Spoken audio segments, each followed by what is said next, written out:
What is going on, everybody? Welcome to another episode of First Blood.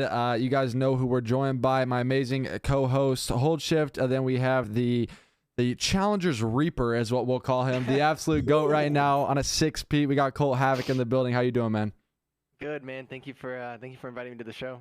I'm Yeah, excited. I appreciate you coming on, man. I'm excited to kind of talk a lot about your success in Challengers, talk about kind of just a bunch of different things, man, and some hot topics right now going on in the CDL, and then kind of talk about the future for you and your plans, and just overall the success of Texas Nation and how dominant you guys have been. But right off the gates, man, how you feeling about Call of Duty Vanguard? You've obviously been very successful. Obviously after a few weeks in with kind of settling down with the roster, you're back with your duo Kismet. You're with Jordan General. Then I want to know a little bit about kind of Mayhem coaching, but how's the squad feeling? You guys have obviously been frying and dominating so far. Tell me a little bit about them. Yeah, so I mean, these guys are really cool. Like at the beginning when we first started teaming, I was like super like hesitant because like playing with them for the first time, we were super slow and like almost like too structured. And like Vanguard is like such a fast game, so I was like. I had and we didn't really have like S&D stars besides me and Kiz. So I had my doubts, but then like the more we worked together and like the more I realized like how they take practice seriously, and like it's not exactly a laid back environment. Even now, like we're winning like 6 tournaments in a row, and scrims like it's not like a laid back environment. Like we're like really on each other's like about getting better and like making the right play in like every situation. And then like just the way like everyone took criticism and gave criticism, I knew we could keep building for a long time without any like animosity. So yeah, I mean, it's a team that I haven't really like had this type of kind of chemistry with and just same mindset about getting better since like probably Jin G in Black Ops 4. We had like pretty similar like mindsets, and then maybe like not even like the Florida team where we won 3 events. I don't think we were as strict as we are with my team now. So it's translated into some success, and I'm excited to keep it going. How much of that do you think is just due course to the fact that 4 out of the 5 of you like were on that 4th place team from Enigma 6 during BO4? Like, do they go back to like the glory days and like revamp any of that at any point? Because that was the craziest thing, was like when I saw Brezzy was going to be playing North America this year, and then when he kind of latched on to General, I was like, okay, I see this Enigma 6 coming back. Yeah, I guess it is a little bit like that team. I mean, like you said, 4/5 and Mahim's coaching, who, by the way, great coach. Like I don't want to say it like I don't want to throw anyone under the bus. I'm just saying he's my favorite coach I've ever had. He's great at what he does. He's not too passive. He's not too overwhelming. He just like he has a very good balance of his coaching technique. So he's helped us tremendously too. That's it. And yeah, so every time I hear about the E6 team, I can't help but think about Dashy absolutely piecing them. Every time I'm just like, oh yeah, that one. What was that called? Seaside? Was it Seaside? I think Yep, that was Seaside. Yep. Oh man, but no, they were when they first talked to me, they were really gassing Brezzy. And I mean, I didn't really know him. I was like, okay, let's see what he can do. And then he immediately was like disgusting, and I was like, oh my god. It took me like 2 weeks to like get used to his accent, but other than that, like he's been like one of my favorite teammates of all time. Does he speak like fluent English for everyone out there? Like, is he good? Like, as far as comms go, like compare him. I guess we've seen Hydra and Listen-ins. People haven't seen Brezzy in like quite some time. So how's his English? I'm pretty sure, like from what I've heard, he helped teach Hydra English. Okay. I think. Maybe. I don't know, but he's very fluent. I think he's definitely like more fluent than Hydra, I believe. Could be wrong, but I'm sure they're both pretty fluent now. But yeah, I can understand pretty much everything. Like he has like really good English. So that's dope. That's dope. Like, there's some callouts that are kind of weird. That I'm like, I'd be screaming. I'd be like, what did you just say? Like I didn't understand that at all. Everyone would laugh. But, that's funny. Well, I'm glad you brought up Mayhem too. It kind of leads me to another conversation a little bit, but I think that like we've had this conversation, we've seen it in COD, and I want to kind of get your take on it now that you've had experience with obviously coaches who weren't like past players, and now you have a coach in Challengers who was a past player who's competed at the highest level. I personally think that coaches, like the best coaches in the league, are players who've competed like at the top level. You know what I mean? They've played at the highest level of competition. I just think they have the best insight as far as like constructive criticism to a team and can really help the team improve. I kind of want to get your thoughts on it. Like you said, he's probably the best coach you've had. So I'm curious if you feel the same way or kind of what you think about that. Yeah, so I'm sure 100% that plays a factor. Like thinking about it myself, I feel like if you're in the league 7 to 10 years, you know what I mean? Like you're in the scene for that long, and you kind of just know a lot about what goes into a successful team, and like what goes into a team that's failing. And if you can do a good job of just being able to like get the team together to like I don't know how to explain it, like just work together in an efficient way and like kind of mediate at the same time, but also like say things that make sense so the team respects you. Because I think if you respect your coach, it goes so much further than if it's just like a coach that's just like kind of just mediating. You know what I mean? So yeah. I think I kind of feel, I mean, just watching you guys play and develop, it really feels like you guys have kind of established like a team culture in a way. Yep. Like where it's everyone is in a safe space. Because there have been times where it's just like, all right, it looks like, because, back when you guys first formed, it was like Visions and I would be watching. He was like, all right, Havok's going to hit every route all the time. That's just what's going to happen. And then there have been times where it's like, wait, now it's Kiz who's just going on all the routes. And like, you were playing more objective for like one weekend or something like that. And we're like, this is strange. And it was just like, seeing you guys adapt and adjust, you could tell there's a really healthy culture there to try things. Yeah, and over time, like we've developed this like unique play style that I haven't really seen in other games or even thought about trying. But like for instance, if like we're holding a hill and I happen to die and I spawn up and I just happen to spawn up where I need to have an AR and I need to get in this position because nobody's there, I'll just pull out an AR and get in the position. Yeah. Like I don't care if we have 4 ARs, if we have 3 subs and I'm the only AR, like if that's what I have to do in that situation, that's what I have to do. And I think everyone's kind of getting that mindset. So it makes the flow really easy. And it's hard to perfect, especially because with the new update, you used to be able to switch your class 5 seconds after you spawn, but now you can't switch after you spawn at all. So you have to now you have to be even quicker with that thought process. So it's something that if you perfect it, it can be really good, and I think it helps with our gameplay a lot too. Yeah, no, I definitely think so. I mean, you guys have been absolutely frying, like I was saying. I feel like you guys have figured out kind of what Alan was saying. Like you guys have figured out the system that works for you and your team, and you guys have been dominating so far in challengers, and that kind of leads me to my next topic. Obviously for challengers, it's been quite some time. We finally have a LAN event coming up, right? It's something to be excited about, something to kind of change some minds or change some players' views on the game. And I know you've been getting some flack, I guess you would say, in the challenger scene. People were actually accusing you of hacking, which to me, as someone who's known you for a long time, I've obviously played with you, competed with you, and we go way back. I just know that's not true, right? Like we've seen you play at the top level for multiple years across multiple different titles, but that says one thing to me, Colt. It says that you've been frying so hard and absolutely destroying these teams. These guys are accusing you of hacking, man. It reminds me of like your Black Ops 3 S&D 1v1 streams. If anyone in chat or people who are watching this on YouTube have seen him play, he would literally count down with a sniper, like at a certain angle, or watch a flank and be like 3, 2, 1, and he'd shoot the shot and he'd most likely hit the clip. And it was just like, it reminds me of stuff like that. Like, yeah. I don't know. It's funny to see. I don't actually want you to like talk about it really or anything. I don't think it's true at all. And I think anyone who thinks that it's beyond baited, I'm sorry, but I'm excited for the LAN, and I kind of want to see your thoughts. It's been a minute since obviously you've never played on this team in LAN, right? I don't think ever with these guys. No, none of them actually. Yeah. So have I teamed with them before? I don't know. I've even seen them before, but have you? You never played with Kiz, right? Other than like S&D tournaments. No, I've only beaten him on LAN. I've never played with him. Oh, shit. That was good. I think that was World War II or that, but it was funny. It was funny. I remember playing him on an Ardennes Forest in World War II. It was like last map in open bracket, and I was just in his head, bro. I swear. Nah, but Kiz loves LAN. I fell in love with LAN early on back in Ghost. I got dead last place. I got double first rounded, but I went with an S&D pickup squad, and ever since then, like LAN has been just the open bracket environment and just the vibe and like everything about it. It's just I love it. So I'm just gonna go there. It's gonna be a lot of fun. Obviously, we're trying to win, trying to get top 4 for that promo, but I mean, it's just gonna bring back memories, and I'm just gonna like really just get into it, like into open bracket. I'm so excited.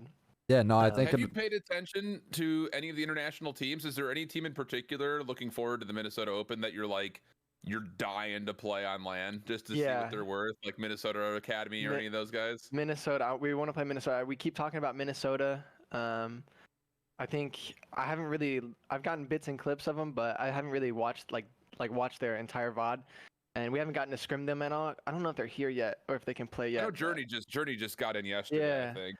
Yeah, so I don't know if we're gonna scrim them at all or what. And I don't know what the seeding's gonna go down like if we're gonna play them. But I'd be excited to play like any top European team just to kind of get an understanding of their play style. I think that's gonna be exciting too. That'd be sick.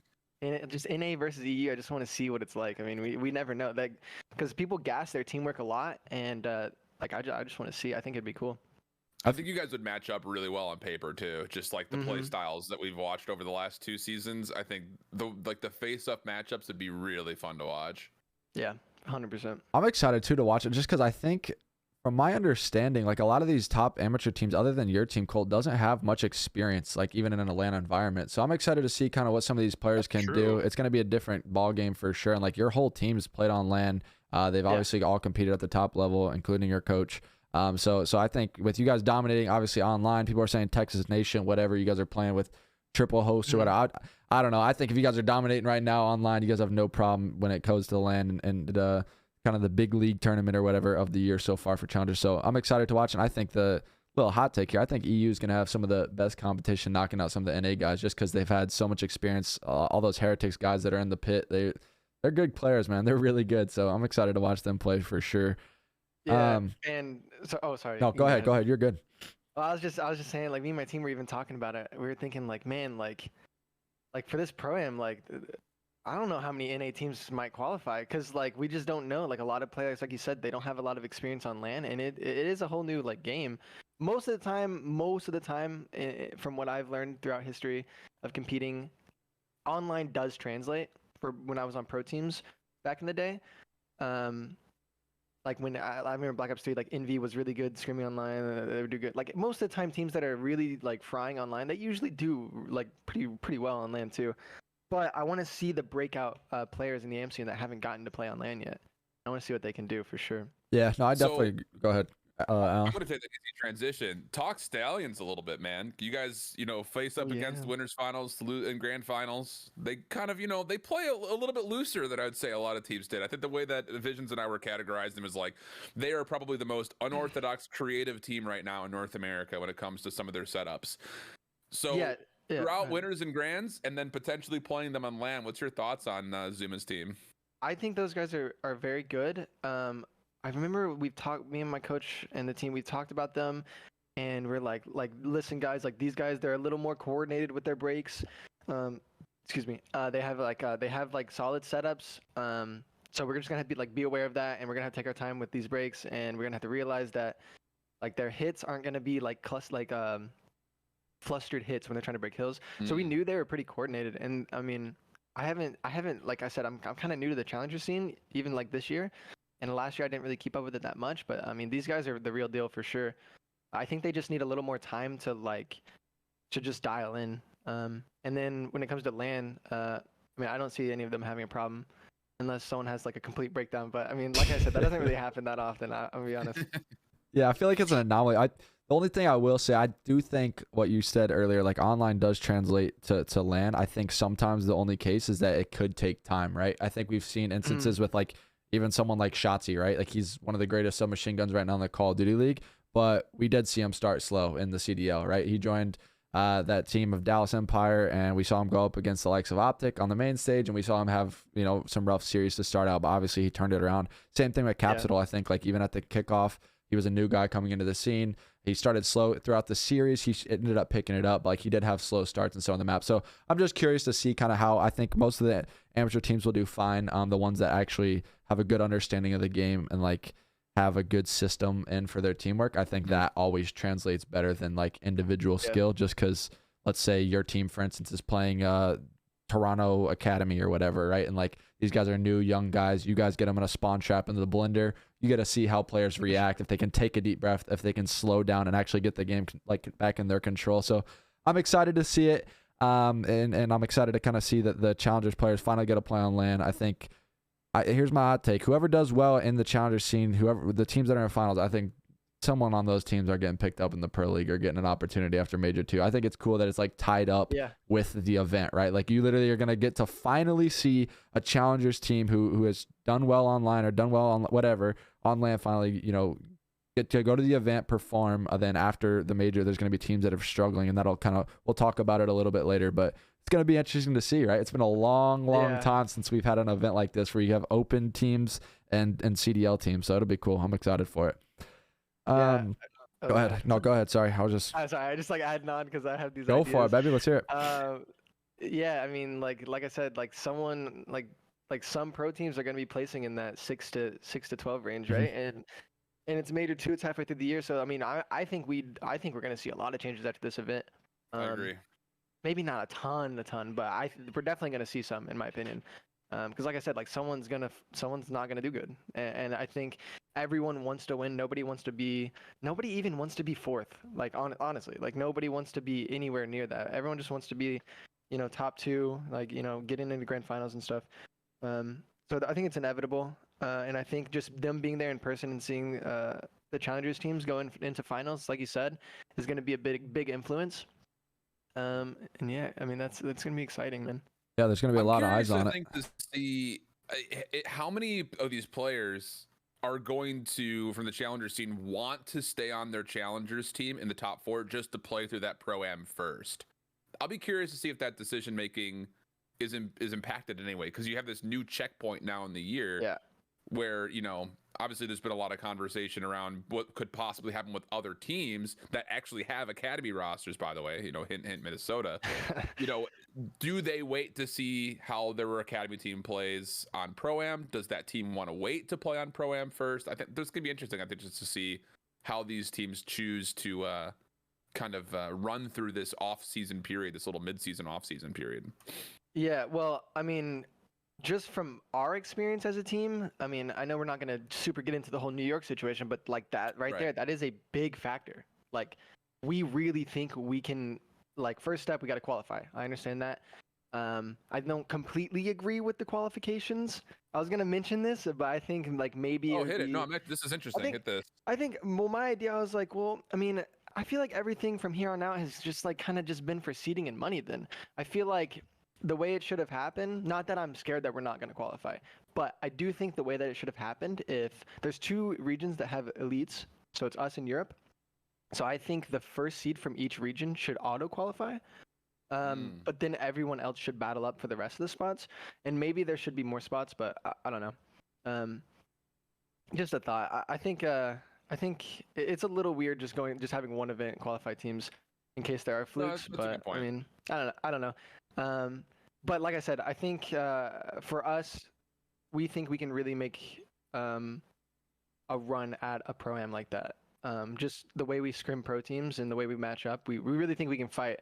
And in a tournament setting, we're even better, I think. So that was a big factor.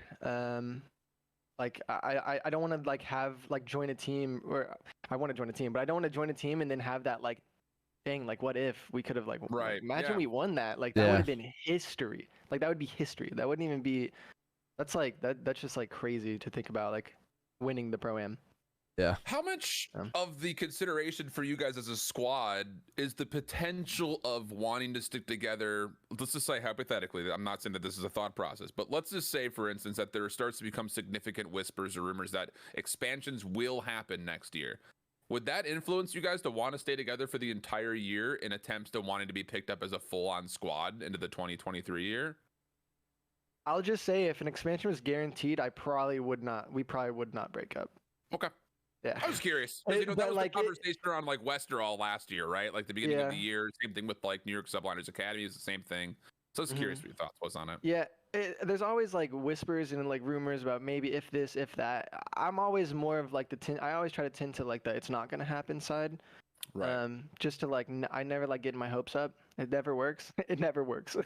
But yeah, I mean, an expansion is always in the back of my head. Like, yeah, what if there is? Because like, even if none of us get picked up this year, I mean, we keep winning. Like, people are going to want to start over next year. And I mean, our stocks are going to be at an all-time high anyway. Um, but I at the same time, like I want to play at COD Champs this year in the Pro League. But I mean, we'll just have to see what happens. Yeah, I'm excited to see what happens, man. I think that's yeah, I was gonna say that is a good answer. I like it, but I'm excited to see what you guys continue to do. Right, you guys are on the 6th peak, going for number 7 now, going into this Minnesota Challengers Open event. So you guys will get to showcase what you guys can do. Like I said, I'm not worried about it at all. I think you guys have all 4 had LAN experience. I think you guys are the most practiced team. I think you guys are the most well-rounded team and teamwork based. And you guys have been showing that through the last several weeks in the Challengers scene.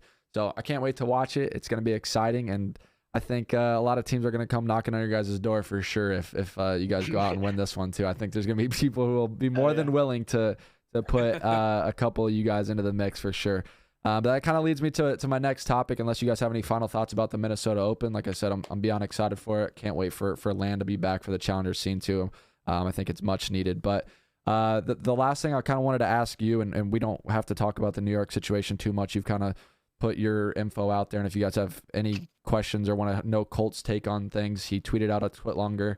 We can maybe put it in the comments below on the YouTube video, and you guys can kind of go check that out. He's put his final thoughts out there and everything he needs to say about it. But I wanted to talk to you a little bit. We talked a little before the stream went live, just about kind of your career overall as a whole, since you kind of started competing, and like how basically throughout your entirety of your career, your circle of like players has kind of been small, right? Like you've kind of, I like to use this saying, loyal to the soil. Like you've kind of been with the same guys for a minute, whether it was like through your EG team and Jetpacks, like you kind of had the same core guys, even through like your AW days all the way to now, and like through Florida with the Pro League. Like, do you think that has been something that could have potentially hurt you with like out getting into too much explanation of like, I don't know. I feel like just throughout, okay. I just feel like from my experience in COD and just from kind of the outside looking in, I think it's very important as like a networking aspect, right? Like if you like know these guys or talk to these guys or game with these guys, we've seen instances of like kind of the little circles and cliques in COD. It's kind of like a little high school almost, right? Like if you're involved with these people, I feel like it does up your chances, right? Of getting on a roster or being cool with certain people and not having like bad blood. I feel like it can up it. So talk to me a little bit about your experience and if it's hurt you or not. Yeah, man, I've been a stubborn kid, dude. I've been a stubborn kid since AW. So AW, what? I went pro at 16 years old. A lot to learn at 16. And yeah, loyal to the soil. I mean, it definitely didn't help. I feel like I really needed a good leader early on in my career because it took me a long time to mature and like realize certain things, like how to be a teammate. I think I finally started maturing in that regard in like Black Ops 4, but like Black Ops 3 IW, like the talent was just there, like super there. Mindset wasn't like my teammate qualities weren't the best. I'm gonna be honest, they weren't the best at all. But I've learned from that over time. But yeah, I think if I like back in Black Ops 3 when I was under Cloud9, I mean, I had offers to go to LG with I think it was Nado was on the team. There was an Envy practice that fell through. We got 1v4'd by Nagafin. Not sure if that played a role. That sucks. That actually sucks, dude. If we didn't get 1v4'd, maybe I'd go to champs with them, but who knows. That was when I stepped in for Aches. Dude, oh my god. But okay, so what happened was like Cloud9 was like I looked up to them as an organization so much. They brought us out to Santa Monica. I think it was Santa Monica. Maybe San Francisco. I don't know. We went to like the Red Bull studio. I really liked that org a lot. And they were like, yeah, like you're not allowed to like talk to other players in like roster moves and stuff. Like nowadays, bro, just DM the person, right? Like everyone does that. Like, you know what I mean? Now that there's franchising, it might be more strict. Back then I took that so literal. So people would hit me up and I just wouldn't even talk. I wouldn't even respond. And like I'm looking back and I'm like, dude, like you're so dumb. Why would you not join that team? Like oh my gosh. No, it definitely would have helped me if I made some of those like leaps of faith into like a more more experienced team that was seeing success. Like they just got third. Like what are you doing? Like what are you doing? Like I don't know what could have happened. Maybe everything happens for a reason. I don't regret it, but it definitely would have changed some things.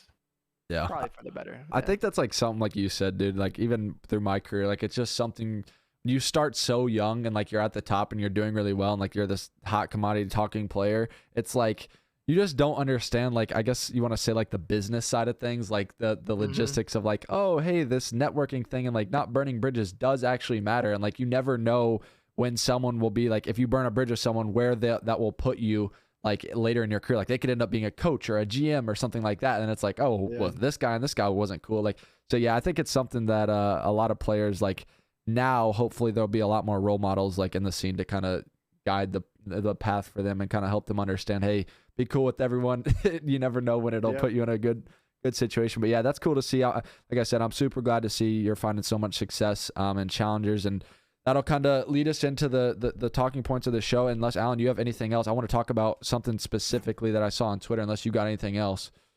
There were two things that really kind of cropped up while you were going through that. The first was, you said that you feel like you really started to grow into your own like during the Black Ops 4 year. What was it about that Gen G team that you felt like you really kind of stepped into more of a growing role? Because I would think a lot of people, when that initial roster was announced, it was like, wow, these are great individual pieces, but how will they work together? Especially considering that obviously when you guys had kind of come through the qualifier in the first place, and then the Las Vegas Open when you guys were still playing as Straight ripping. You guys like finished like top 8, and people were like, maybe this team doesn't have it cut out for them. Yeah, I remember that event. We won first map against Clay's United, I think, at the time. Got up, got hyped, yelled, and then we lost. Like, oh man, if we beat them and like took their bracket, I think things could have gone differently. But yeah, like, so what happened was, I don't want to ramble too much, but what happened was World War II for me was just a worst year of my career. It was like a couple years of like trying to force streaming with competing, but people were starting to take competing like more serious each year with VODs and like just extra like work as a team. So like going into Gen G or Black Ops 4, I should say, I was like, I'm just gonna put the streaming down. I'm just gonna focus on being a teammate. Let's see where I can actually like. Let's see where this takes me. Like if I really just focus on just myself as a teammate and like competing. So I went into that with that mindset, and luckily I found a great group of guys that had pretty similar mindsets, and it was a success. It was a hot success. Cool. We fluked out at like, oh man, we should have won an event, man. We should have won. Forgot which event it was, but Miami when you guys finished up second, the final one of the year. It was when we won the first best of 5 versus. Are you talking about when you guys were on the defuse? Oh, versus okay. I thought you were talking about the one that were defusing the bomb versus 100 Thieves and frequency. That brings me back all the way to those memories. Dude, I'm so bad at remembering events, man. Like, I remember when Mox clutched that 1v3 versus 100 Thieves on frequency. Yeah. Actually, now that you mentioned that. We lost to 100 Thieves in finals once, and we lost to E United. But the E United series, we won the first series. We were feeling like the best. First map of the second best of 5 we're playing, and Chance Mox, my teammate at the time, just goes, "Bro, my controller can't shoot." I'm like, "Huh? Your controller can't shoot? What do you mean it can't shoot?" And then we all started kind of like panicking because we didn't want to leave and get forfeited. But so we lost first map, and then we lost the series. That was tilting. I wonder if we could have won that. I think we really could have. Seaside was one of our best maps. It was doable. Yeah. Sorry for last thing I really wanted to touch on before we go into the CDL thing. It was now, if obviously like the year's been spent in challengers, right? And obviously there was some time that you spent in Cold War, kind of doing the same thing. How do you feel like as an individual you have grown by kind of being in that, in the tier 2 in the challengers? Do you feel like you as an individual, you've learned more about like the play style of the game, or you as yourself, like as an individual, or where do you think like the biggest value has been for you like throughout challengers so far? I'm not sure. I would just say like the biggest thing so far is like, honestly, like just like the extra like little things that we put into our team. Like the extra VOD practice and like the private matches have just, it really goes a long way. I mean, last year with the Florida situation, we didn't like watch VODs like ever. Surprisingly, I know we're in the league and we're not watching VODs. It's like bad. We didn't really watch VODs that much, honestly. And I just think this year it definitely shows the value in like going above and beyond, like out of scrims to get better. I think that's the main thing. I'm curious too, Colt, just real quick to touch on that. Like even from like the Florida situation last year when I was put in challengers, like for me personally, like if I were to continue to keep playing, it taught me to be like, not like less selfless in a way, but almost like, I feel like you've obviously found like a lot of success so far in challengers with the same team, but maybe early before, like I feel like it helps you individually like focus on yourself, right? Like you gotta like perform and go back to like, I mean, you're basically like thrown back into the pit to like your day one of your career, right? Where you're like fighting against all these other players to like show why you deserve to be in the league. So it's not like you're playing for like stats or anything, but it's like you're focusing so much on your individual game because the end goal is to get back into the league, right? Like, I don't know. That's how it felt for me, at least. I mean, there is that difference. Like with when you're in the league, it's like, okay, like we need to win, right? Yeah, exactly. But when you're in challengers, you're like, okay, I need to get back into the league. So there is that like, I need to be really good so teams see me. You gotta be next level, really right? good. You literally gotta be the best player. Yeah, but you also have to be a good teammate so you can win. So at the same time, so they can see your team. So I mean, yeah, there's like a balance. Like no one's going out of their way to kill her or anything, but at the same time, we're definitely like focused on getting better individually, maybe a lot more too. I guess it'd be more so like work ethic at that point, right? Like you're just grinding every day because you have a goal at the end of the day. It's like you want to be on the best team you can be in the league and show why you deserve to be there. So I guess that's what went through at least my head. It was like, I gotta show out, I gotta perform, I gotta be the best version of me. And I think that again goes with maturing and just things you learn over the years for sure. So I think you've done a good job of that, and I'm excited, like I said, to see what you guys can do in Minnesota and everything. I think it'll be a fun event to watch, that's for sure. And you guys are the favorite going into it, baby. But that'll kind of transition. Yeah, no pressure at all. That's what I keep telling myself. You know what? Just have fun, bro. There's no pressure. You're fine. Like, it's all good. Go out and play your game. I think the thing about land. Oh, this is what I wanted to say earlier. Is like as long as you can just like take yourself out of the moment. Like this is what I've learned over the years. I think like new players could really benefit from this advice. Take yourself out of the moment. It's gonna be different. You're gonna be in an environment. You're gonna really want to get into it. You're gonna be hyped up. Like you're gonna get these emotions going through you. But like at the end of the day, take yourself out of the situation. Focus on what you need to do on the map, just like you did in scrims and tournaments online, and you'll be fine. I promise. It'll translate. I like it. Yep. I love it. Well, that'll kind of. This isn't too much of a talking point, really, but for everyone watching on YouTube or on Twitch with us live right now, basically, Bance announced that he had COVID-19 today, and you guys and we talked a little bit about it. Basically, for me, and I don't know, Alan, if you know a little bit more than I do on this situation, but from my understanding, from the outside looking in, he basically tested positive with COVID. Today is Friday, and from my understanding, all the pro teams are supposed to travel out on Tuesday. So I'm curious to see how that unfolds basically for this Toronto Ultra team. I know there's like a 5-day quarantine window or something like that where he can basically not test positive. So if he were to test negative on next Tuesday, he could travel to the event. But the event starts on Thursday. I'm curious to see how it unfolds because from my understanding, Toronto's sub is Hixie. That's the only sub that they have on their roster. I don't think they could get a substitute before that, which would then lead to challengers mass. I don't know what'll happen in this. I genuinely don't know what happened. It's like a top 4. You said top 4 team in NA, Cole, or something like that, with their or top 4, top 6. Like, what if Hixie leaves the scrappy Mohawk Vickle to go to the event? Like, I don't know. I think they're like, I'm trying to think. Like, Ben's in the chat right now. Yeah, he literally just is like, what a time for me to tune in. Oh no, dude. Ben, I'm so sorry, brother. I hope you get well, and I hope you test negative in 5 days. Big same, dude. We really do hope that you. I'm so sorry. Real quick, seriously.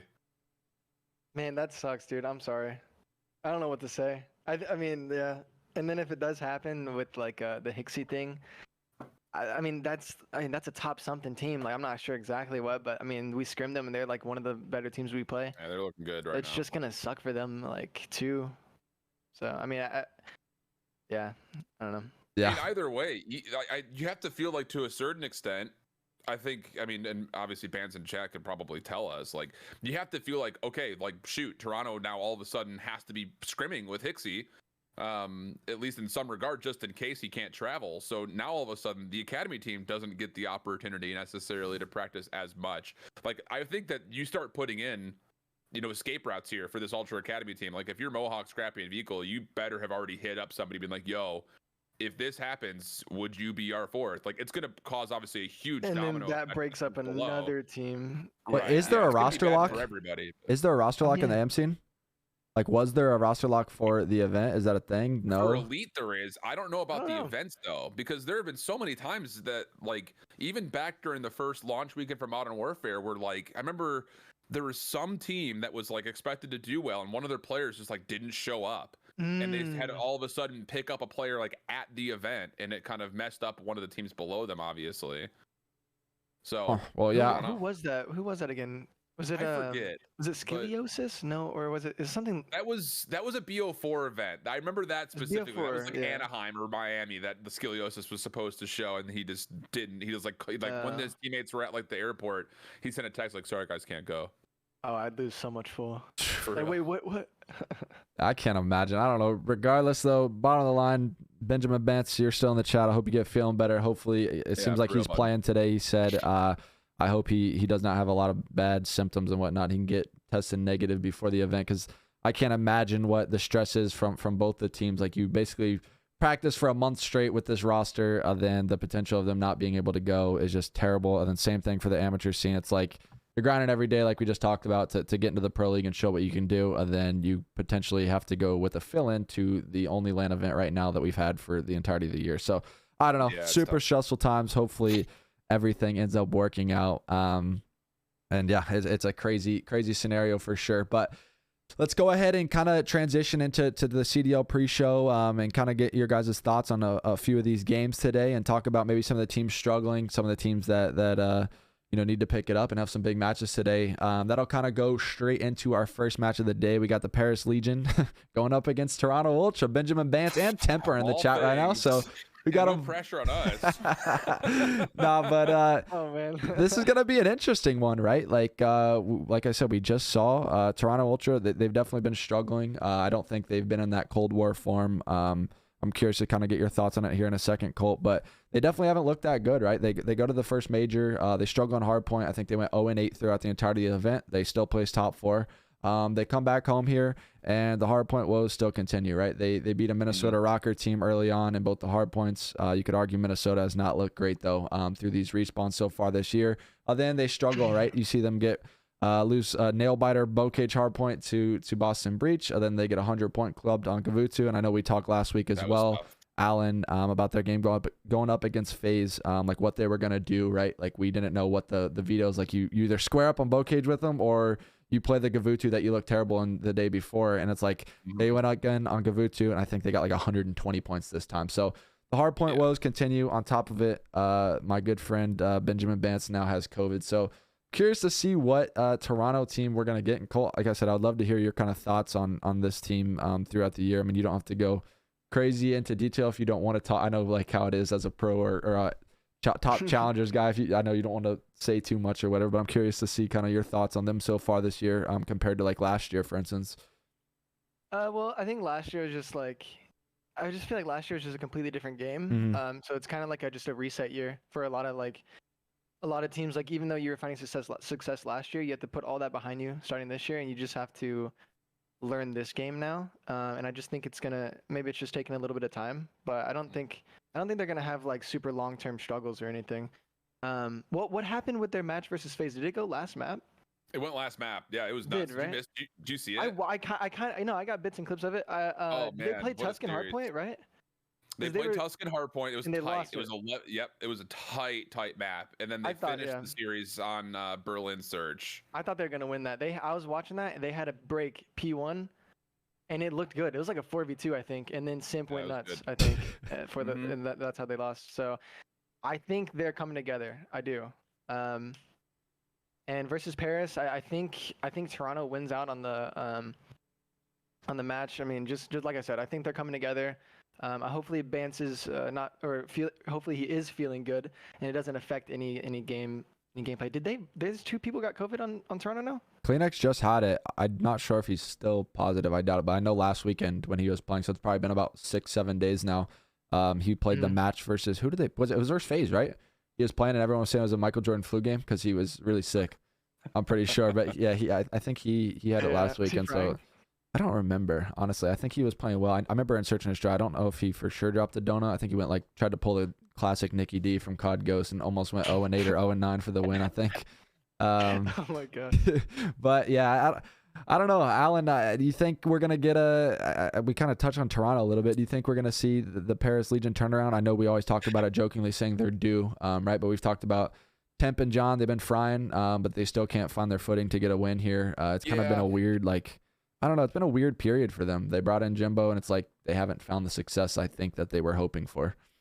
The biggest thing that I think you get kind of revealed about this Paris team, and we talked about this before the New York series, is like Paris has largely been playing kind of 2 maps in each mode since they made the roster swap. They've been playing a lot of Berlin hardpoint, and really they were looking pretty solid on Tuscan hardpoint. I don't know if New York vetoed that away or what was the cause to get the Bacasian back in the mix, but seeing Paris get 100-point clubbed on a map that they were looking like they were progressing on, beating London on Berlin hardpoint the time before, I was really hopeful that series was going to be a lot closer in the respawns than it was.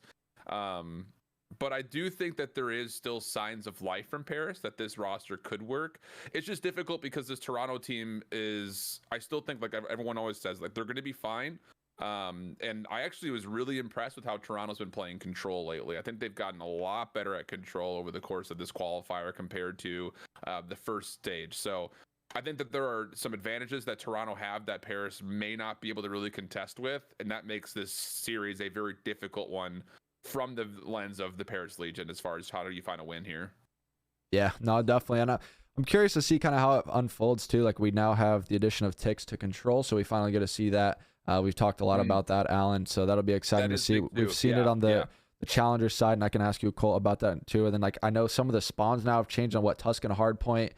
We got some bomb sites moving on Desert Siege. They moved the bomb site. I don't even think they stated that in the patch notes. Tuscan control and S&D. They didn't change anything in hardpoint. We thought they did at first too, but it's still the same for People hardpoint. are saying the spawns are different on P3 Tuscan. Oh, the spawns are different. Yeah, the spawns. The initial spawn. No. Spawns on P3 are crazy, and the entire game plan is out the window. It's out the window, I promise you. I was talking to some guys, and they said hill how you think you shouldn't play that hill, and you will win. It's funny you say that. I was talking to some people last night about it, and they were like, bro, we just can't figure out P3 on Tuscan anymore. And people were like, well, just play it the exact opposite of how you were playing it before. They're like, literally play it from the front and trap them in the back now. They're like, just don't worry about the spawn. So I'm excited to see how all of this plays out. Then obviously we see the bow cage bomb site move now too. What are your thoughts on that, Colt? You're a S&D guru, star, been around forever. Do you like that? Do you not like? That map up. So I have really strong opinions on the changes. I think bow cage S&D got a lot better. Okay. And Tuscan S&D got extremely worse. Is my opinions on it. I think changing the bomb site to outside. I don't know. You can play the bomb site. It's better for clutch situations for sure, right? There's a lot more thinking that goes into it on where are they checking bomb from, yada yada yada. It's not just trapped in a room where you can only see it if you push it, or from like top barn or like kind of middle. There was a cool play where you can see it from street if you stretched it. Now that it's outside, I feel like the map is a lot slower now. House control isn't like as important, but at the same time, it's that because it's not as important, there are more plays to be made on the map to like kind of be sneaky and get around. Just because not many people are going to be like playing inside the house a lot now. So I think the map got better due to the options now. Okay. I like Tuscan, it. though.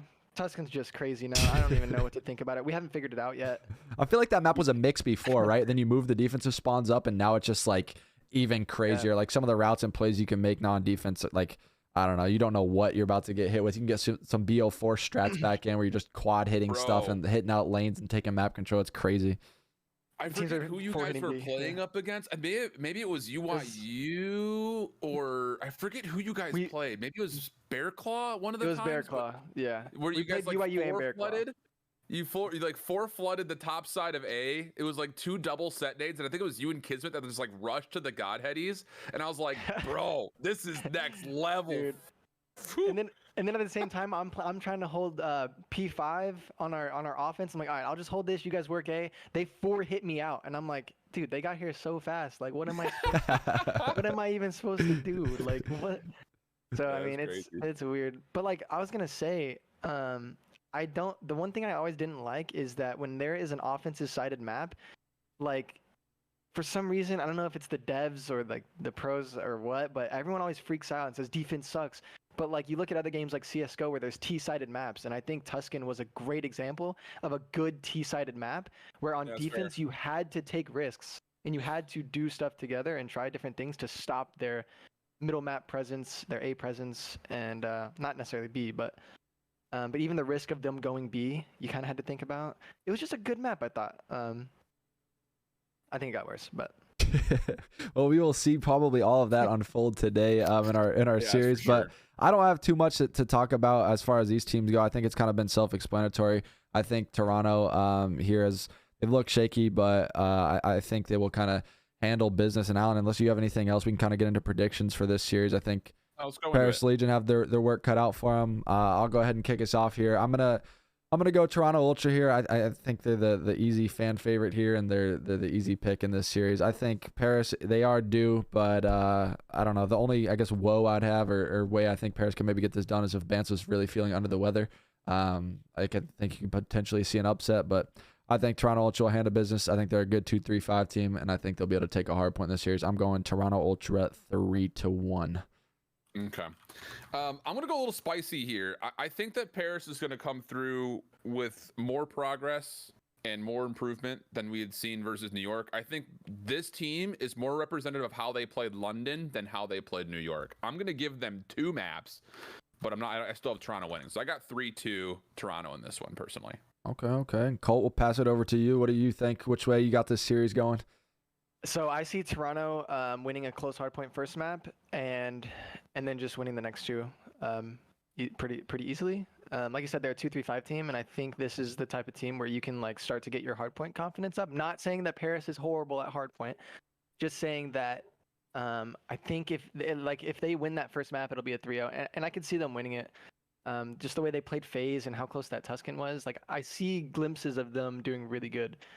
In hardpoint. So I mean, they take the first map, I'm gonna say 3-0 after that. Yeah, I definitely agree with you. I think that it could be a quick series. I will say on the side of Paris, this is like a confidence building series, right? On their side, they going into a tournament here in the next week. They need to get a win under their belt, right? Like you're due, and you need to get a win. So this is a big series for them, even if they play it very competitive. I think we've seen them go map 5 a lot of their series. They need to get a win, though, I think, for just confidence reasons, as they'll probably be starting in losers bracket of the majors. Yeah, so they're guaranteed. They're guaranteed. That's what I thought. So their last match of the week. Yeah. Yep. So this is just a confidence series to get things rolling. Hopefully they can make it competitive, if not win the thing, and kind of roll that over into the next major.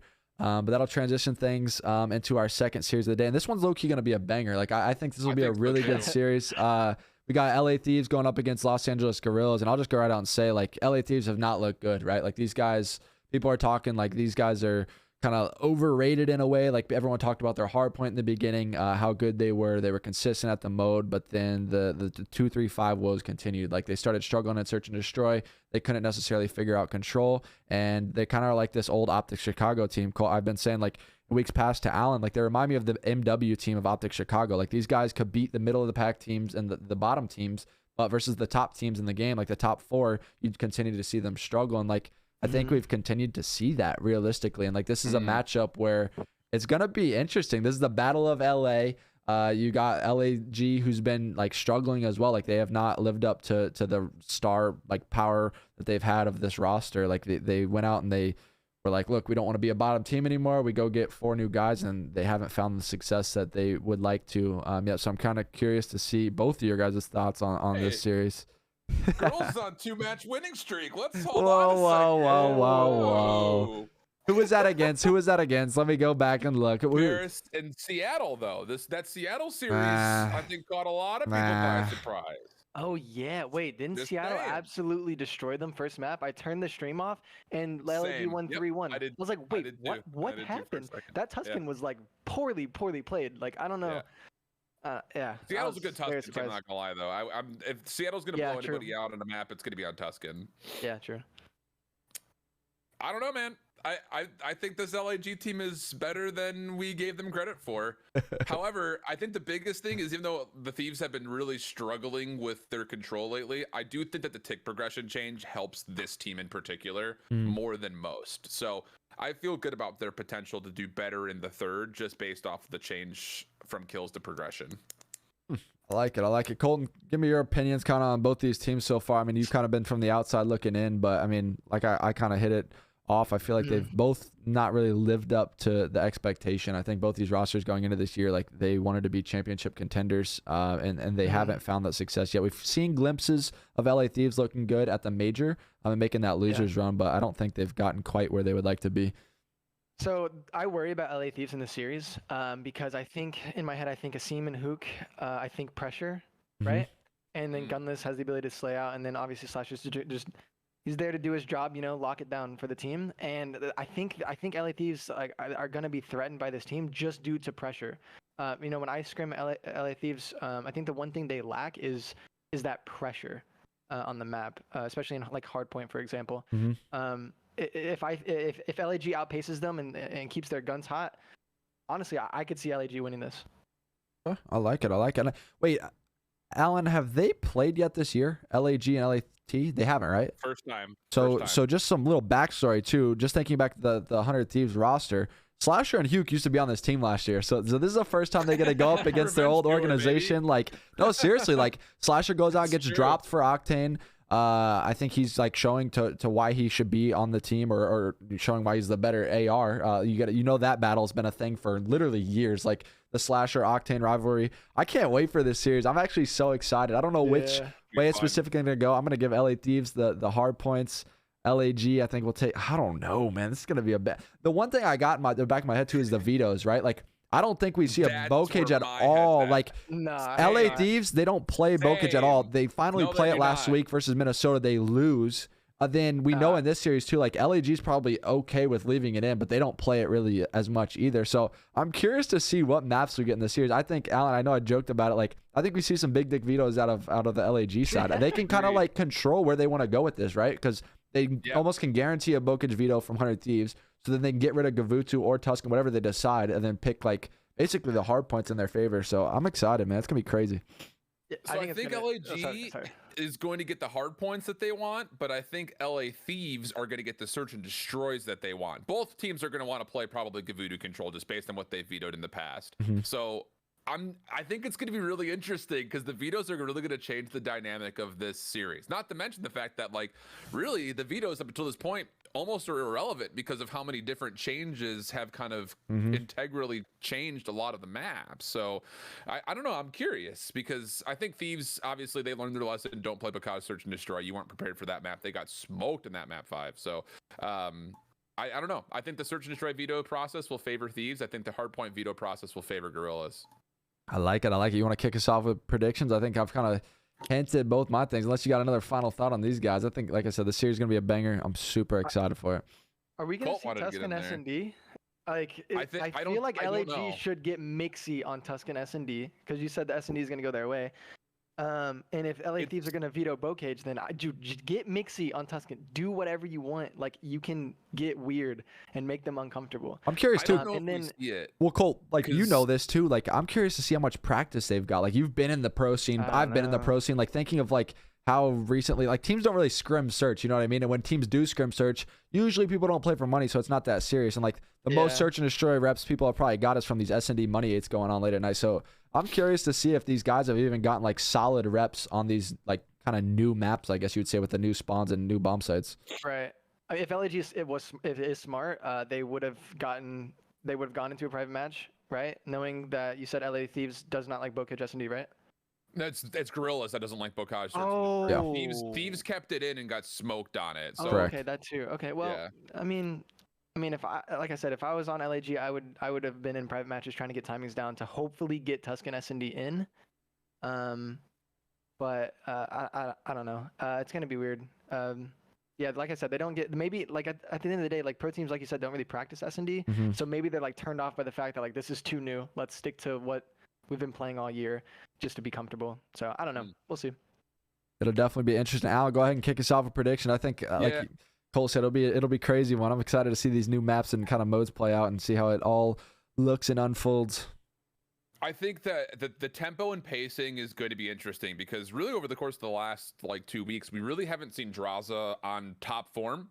And I think he's going to be a very huge key to what happens overall in this series. Also, I feel like not a lot of people have been talking about Envoy this year. I think this would be a series where Envoy needs to be put right back into the spotlight, largely due to the fact that you kind of have to deal with Hugh and Asim. I still think, with all that said, I think this map pool and the control change will favor Thieves. I've got this one going 3-1 to LA Thieves. Yeah, I like it. I like it. Cole, I'll pass the bag over to you. Which way you got this one going? The Battle of LA. Yeah, I think this is going to go the distance. I think it's going to go game 5, and I have LAG taking it. I do. I like it. I like the bold prediction. And the more we sit here and talk about things, I was swayed one way, and I put in my opinions on GG Breaking Point, but I think I'm going the other way now. I don't know. I think that... Oh, he convinced you. Yeah, I think he did. The more I just sit here and think about the vetoes and sit here and think about the teams, like, I think we're going to see LA Thieves dominate the hardpoints. I really do. I think it'll be a competitive series and that, but I think LAG, man, I don't know. I'm excited to see, like you said, kind of what they can do and control with the new ticks now. You got Asim and Hugh. I think they're going to have a series. I know the rivalry between Slasher and Octane, and I'm a big, firm believer of the revenge tour. Whenever you get dropped on a team, you always get revenge. So I'm sitting here thinking about all of that in the back of my head. I'm going LAG 3-2. I got them winning 2-3-5. I think they'll lose both hard points, and the woes will continue for LAT. And then, I don't know. It's going to be a banger, though. I think it'll be very competitive. I do think we'll see it go the stretch. Mm-hmm. All right. I like it. I like it. That'll transition things again into the last match of the day. This is another very interesting one, and I can't wait to get your thoughts on all of this, Colt. But we got Atlanta FaZe going up against the Florida Mutineers. Oh my god! Did not know that. Yeah. So this series is going to be interesting. Like I've talked about it a lot, and you don't have to talk about it too much if you don't want to, but. We've talked about this Florida team. Obviously, FaZe is continuing to do really well. But, like, Florida, I feel like when I've been on the roster, you've been on the roster, basically everything since the last, 2 years, I would say, you don't know what Florida team you're going to get. Like, I don't know what your kind of thoughts are about that. But, like, they literally can go out one day and beat Optic, and then the next day they could lose to Paris Legion is what it seems like. And, like, I think that from my standpoint, from the outside looking in, like they've looked really good, like the last few matches, like they did. Then they fall short to Optic. Like Dave Patty had a rough series. I think they got 3-0'd in that series. I want to say they did, but I think it was close. It was very close. It was very competitive. Yeah. That's what I was gonna say. It is. Then now we get to see kind of what they really are. Like we saw last week. Like I said, they went up against Optic, and now they get to go up against FaZe. I think they do match up well versus FaZe. Like I think Joe and Caesar play well versus these guys every time they play them. I'm just curious to see kind of what they can do versus like the head honchos in the league kind of. Alan, Cole, you want to take anything? No? I was waiting to see if Cole was going to jump on that. So the $1 million question for this series is, does Florida continue to let Bacage through? Because that was the question we had when they were going to play up against Optic. Yeah. Would they let Optic get one of their better map mode combos? That question is now made 10 times harder because they love to play Bacage hardpoint, and they played Optic to the game clock on that map. But now you're about to play Atlanta on this map if you were to keep it through. So we'll see how big the D is for Florida when it comes to wanting to play Bacage hardpoint. The other thing about this is, talking about the control change, I think Atlanta becomes the best control team in the game with the tick progression change. So I am very nervous for Florida just in the terms of how this series unfolds, because you're going to have to win the 2, the 5, and probably the 4 if you're going to beat Atlanta. And I just don't think you can win 2 search and destroys versus this Atlanta team. Yeah, I'm gonna have to agree with that. I mean, I think Atlanta is really good at S&D, and they have a strong map pool and pretty much everything else. Mm-hmm. It's gonna take a lot to beat them. Everyone's gonna have to be like I said, they're gonna have to have their guns really hot, and they're gonna have to be playing the game fast and correct at the exact same time, which is gonna be really hard to do especially against FaZe when they can start snowballing at any time. I don't want to count Florida out. Like I said, like you guys have said, they've been looking really good. I mean, I was talking to my stream and I said I could see them. I could see them making a crazy top 4 run if they just are hot throughout the tournament. Mm-hmm. But against FaZe right now, I just don't see them pulling off a win right now. But like I said, there's gonna be some close maps. But yeah, I guess I can start off the predictions. I'm just gonna say FaZe probably. I think I'm gonna say FaZe 3-0, to be honest. I like it. Alan, pass things over to you. Atlanta doesn't like to play Berlin hardpoint. Florida doesn't like to play Tuscan hardpoint. So if we get Bacage Gavudu, I like Atlanta on both of those maps versus Florida. The Search and Destroy, I think, is where things get a little bit interesting. And then Florida would have to try to find a way to win the Tuscan control since both teams don't like to play Gavudu. I just think the series, as far as the maps are concerned, it's just too difficult of a pretense to figure that Florida can actually beat this Atlanta team on Bacage. I'm gonna give Florida a map. I don't know what it's gonna be, but I'm gonna give them a map. I got a 3-1 Atlanta. I like it. Yeah. I'm gonna go right there with you. I think Florida has looked good. I do see them like kind of in like the middle of the pack as far as like power rankings go. I think they're a safe bet to make like a dark horse run here at the major. I think they're just gonna fall a little short versus the top teams in the game right now. I think they're almost there though. They are almost there. I think we're starting to see a lot more consistency in their gameplay. I'm gonna go FaZe here 3-1. I give Florida a map. I think the series will be pretty competitive, but overall I think FaZe has been looking good. Right, they're on like that little, I guess you'll call it a revenge tour. They got a lot of haters this year. People don't want to see them win. The Optic fan base has been on them, so I'm excited to see kind of what they can do continuing going into the major. I think they'll handle business today, and I got FaZe handling business 3-1.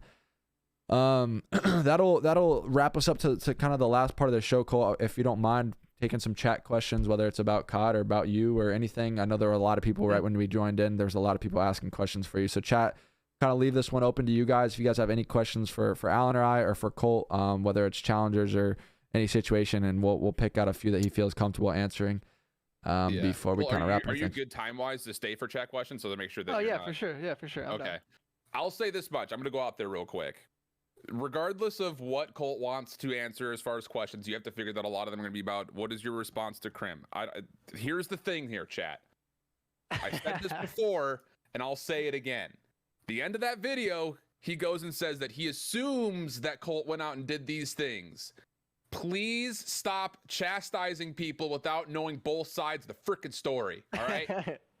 Flat out. Dude, it was funny. I don't care who it is. Just stop assuming things because people say one thing. All right. That's all I'm going to say. Alan, real quick before you say something, Colt, too, I just want to say Clay did tweet too. People just be saying whatever now, huh? He said that today? He tweeted, yeah, everyone's saying Clay tweet. He tweeted, just annoying how people can be so petty for literally no reason, spewing complete fantasies or falsities as to steer whatever. I don't even know. This guy's putting the biggest words I've ever seen out here in my life. Narrative that's being created 5 months until I'm an unrestricted free agent at worst, and I'll let y'all know what actually happened. So Clay's biting his tongue right now on Twitter, obviously stating something I would assume due to the clip because I'm sure he saw. So I definitely agree with you, Alan. I think a lot of people need to stop taking, including myself, just like stuff so literally, right? You see something and everyone kind of jumps the gun on certain things and doesn't know the full side of every story, and kind of just believes whatever is said out there. And I think with COD in general, with how much stuff there is out there and how COD's thriving right now as far as content goes, like someone states something on stream, everyone just believes what that's said. It doesn't have to be just necessarily the flank. It could be people's individual streams. Just don't believe what you always tell. There's always there's three sides to this story. There's his side, the other person's side, and then there's the truth. So just make sure you always kind of take a deeper dive into things. But I don't know, Colt, if you wanted to touch on, I know you were starting to speak up a little bit, but I don't want to put you in a hot seat of making you think you have to talk. I don't mind. It was funny. I woke up in bed this morning. I was like, oh, but yeah, I got to get on that podcast. Got to take a shower. I look at my phone. My girl texts me. She's like, wait, like this doesn't make sense at this tweet. And I was like, oh, what the hell? Not again, bro. And I was like trying to think like the timeline of the events. And I was like going back through timestamps of like DMs and stuff. And I was like, no, wait a second, this ain't right. So I tried to say something easily on Twitter. I didn't like. I'm not saying people always try to paint me as the bad guy. It's just lately, it's like, dude, I keep having to explain things, and it's like, it's just getting a little much. Like I just want the whole thing to like kind of go away. Like I've always been the type to not like confrontation. There's been a lot of times in my career where I just didn't speak up for myself when I should have. But yeah. Oh, I don't know. I've got a Colt Havok question. Let's hear it. Map 3, Grand Finals, you guys are down 0-2, and you come out hot and start shooting freaking bodies. Where's your head at? Go. Because that would seem like that was the turning point, dude. Wait, what map? Dude, like I said, I'm so bad at remembering things. What even map was it? Was it Gavudu control? I think it was the Gavudu control. You came out and like cleared mid-map defensively and then cleared ship. And bottom was ship. right on the bottom ship. You shot. I forget who it was, but you started shooting bodies. I don't even know who it was. I was I went bottom stream. I was like, ooh, that guy got gun. Bop, bop, bop. And then just kind of like gave him a love tap and just kept it moving. I don't know. I don't really think about shooting bodies that much. I never make it like it's not like a malicious thing in my eyes. It's just like it's just kind of funny sometimes. Like, All right, fair, I don't know. Yeah, if I It felt like the series I just beat you turned in a on its gunfight head as like soon as that, you did that, bro. It's a you're love down tap. 0-2, why are you shooting bodies? But you know what I mean? But it's like at the same time, like, dang, this guy's down 0-2 shooting bodies. He really, like, jeez. Like, maybe that goes through their head. I don't know. I didn't really do it with any, like, bad intentions. I just thought it was funny. I want a hard Yeah, gunfight. we caught you in 8K doing it, so. Yeah, I know. Dude, in my head, I shot his body and I was like, I wonder if the stream saw that, like, in the moment. And then I was like, oh well, I gotta go pick up rocks. Oh god. All right, I see a few questions coming in kind of similar to this. Basically just about like last year to this year. Do you feel like this like COD Vanguard fits your play style more as an individual compared to last year? Or do you feel like some people have just basically asked like with you dominating challenges last year compared to some struggles last year, what would you say the difference is? Is it Vanguard versus Cold War, or was it the system in Florida? So I guess you can kind of touch on either of those if you would like, if you want to just talk about the game specifically and not go into the team stuff. Well, this is great because like this like ties into like the cheating like accusations and stuff like that. Like people are like, oh, yo, how is he so good at this game? He was just getting leaked on last year, and it's like it's just like the recency bias is just at hand here, like completely. Like just like a couple years ago, I know it was 5v5, but Modern Warfare was very similar to Vanguard, and I won 3 events. You know what I mean? And we were beating the likes of FaZe on a game like that's good for them too. Just last year, just a lot didn't go my way. The game didn't really fit my playstyle, like Vanguard does for sure. Like that's just like obviously like it just doesn't fit my playstyle like MW or Vanguard does. And just a lot of things happened. Not a lot of VODs were watched. Not a lot of teamwork. I mean, it's hard to shine in that kind of environment. Yeah, I mean, this year's completely different. It's Vanguard. It's fast. It's ratty. And we're making a method with the chaos with VODs like every single day. Like I have VODs like right now in a little bit. Like we're about to watch VOD before our scrims today. So yeah, I think this game fits me a lot more. And especially when you're applying like learning it too. So yeah. Okay, I like it. Muko's in the chat asks as well. It seems like you're pretty close with Frosty, even though you only teamed with him for a year. Were you guys close friends before teaming? Before teaming, we weren't close friends. Yeah, after teaming, we're close friends. He lives like 10 minutes away. I was hanging out with him a couple nights ago. We had steak at his house like 2 nights ago. So we're cool. Yeah. They're boys. They hang it out. They drink some red wine and have some steak and hang out on the weekends. Okay, this is a fun one. We could all answer this. What was your favorite competitive COD game throughout your career so far? Oh man, probably Black Ops 3. Yeah, probably Black Ops 3. But the pick and ban thing was kind of weird. It made it a little weird. But Black Ops 3 for sure, I think. Yeah, I gotta go Black Ops 3 here too. I think it was the best, most enjoyable game mode. I'm just the biggest fan of Uplink. I think it's the best third game mode we've ever had as far as playing and watching. So I think I'd definitely go BO3 here. Alan, what about you? Well, I'm absolutely dog meat playing COD. I'll go with my favorite COD to cast. It's BO4 for me. It's the first game that I started commentating. I had a chance to do some throwback tournaments, doing BO2 and Ghosts and World War II. But dude, BO4 was so much fun to cast. Like, loved it. I would love to get a chance to go back and cast that game now. After the last 3 years of kind of learning more about COD and its environment, man, I would love to go back and cast BO4 again. Love it. I love it. Yo, Jerry, do you think Uplink only works with jetpacks? Ooh. We've never seen like a good like. They only tried it in World War II, right? Like that was literally what was it called in World War II? What was the name of it? Gridiron. And like, yeah, I think it was. I want to say it was Gridiron. I don't know. We just haven't like tested it enough in a way. I think it does get kind of weird a little bit. I think part of what made Uplink so special was Specialist. I think that made it so enjoyable to watch. Like, and I think there was a skill behind all of that, just because like your camo player had to make good plays with the ball. Like when he had it, like he had to make it a dunk count basically with it. I think there was like a strategy to it. And I think that's what makes COD like so enjoyable in a way too. And it adds like a whole different talking point, whether it's casting or just watching from the outside. It's like, you got to make the Specialist count. Like even BO4, for instance, your team was very successful, you know, like it adds like a whole different thought process, right? Like you have to count grav slam. Like you got to know when the other players use specific specialists. You got to know like all that stuff. So I don't know. I think it could potentially work. I just don't know how well it'll play out. But on the flip side of things, I don't know how good control is in this game either. So I don't see why we wouldn't try a different third game mode. But that goes down to a whole nother conversation of like, it comes down to there needs to be more dev support before the game comes out. Like you got to be able to test things, put game, you know what I mean? Like it's just like a whole different conversation. It could potentially work depending on the game, but I don't know. We'll never know because the game mode just hasn't been in boots on the ground other than World War II. So it's just a question mark up in the air for me. Yeah. I like specialists. I don't know. I was always in the small percentage of people that liked it.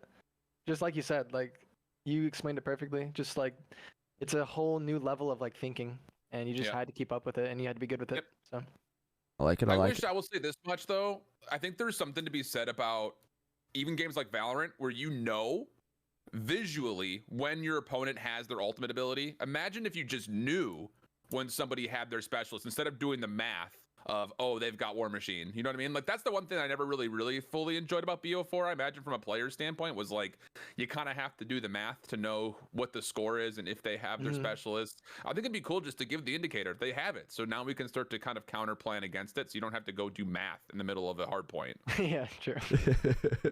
That'd be cool. Chat, we're not asking Colt. People keep asking what team you would like to join. He's not going to sit here and say anything like that. I'm not going to even put him on the spot like that.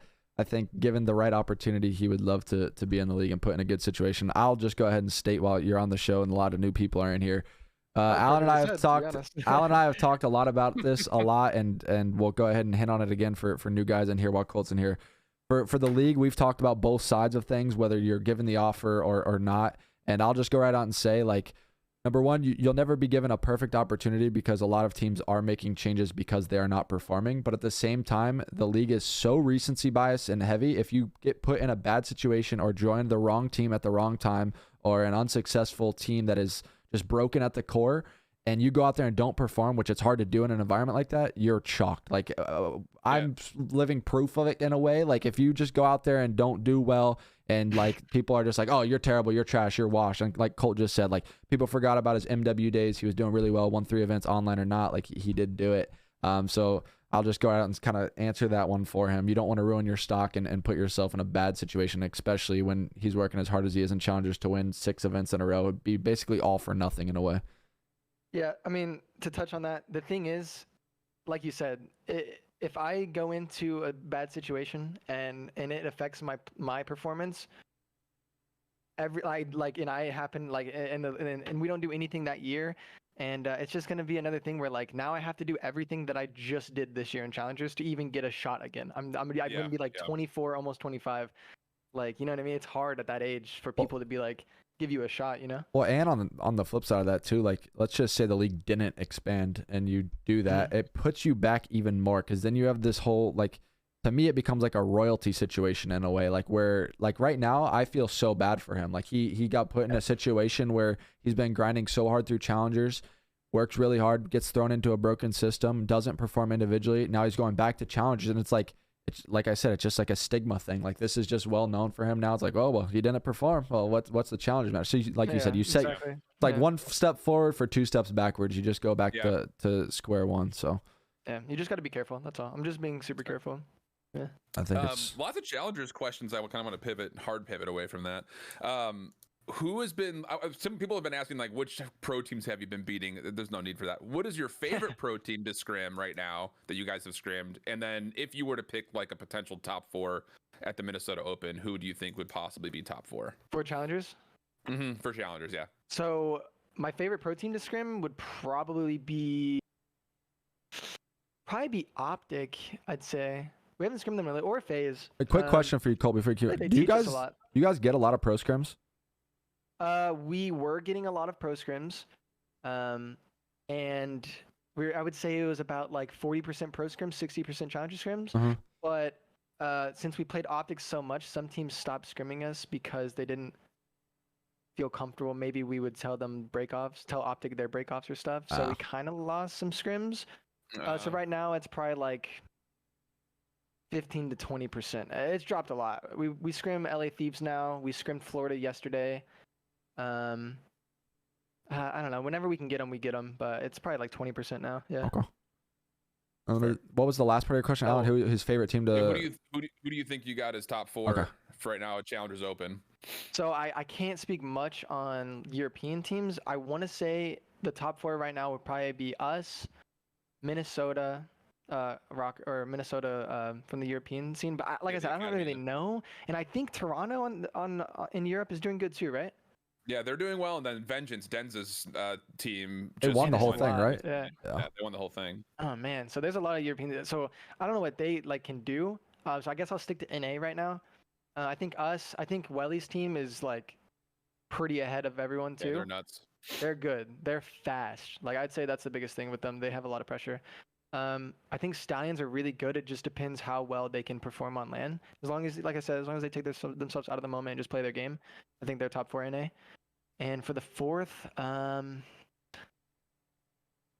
oh man, I don't even know. Hard to say. I feel like that's literally like anything. That's a hard one to pick. The 4.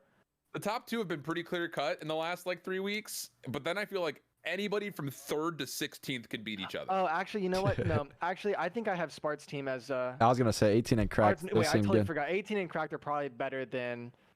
On LAN, I'd say 18 and Cracked are probably even better than Welly's team. They might be second for me. I was gonna say with the Welly experience.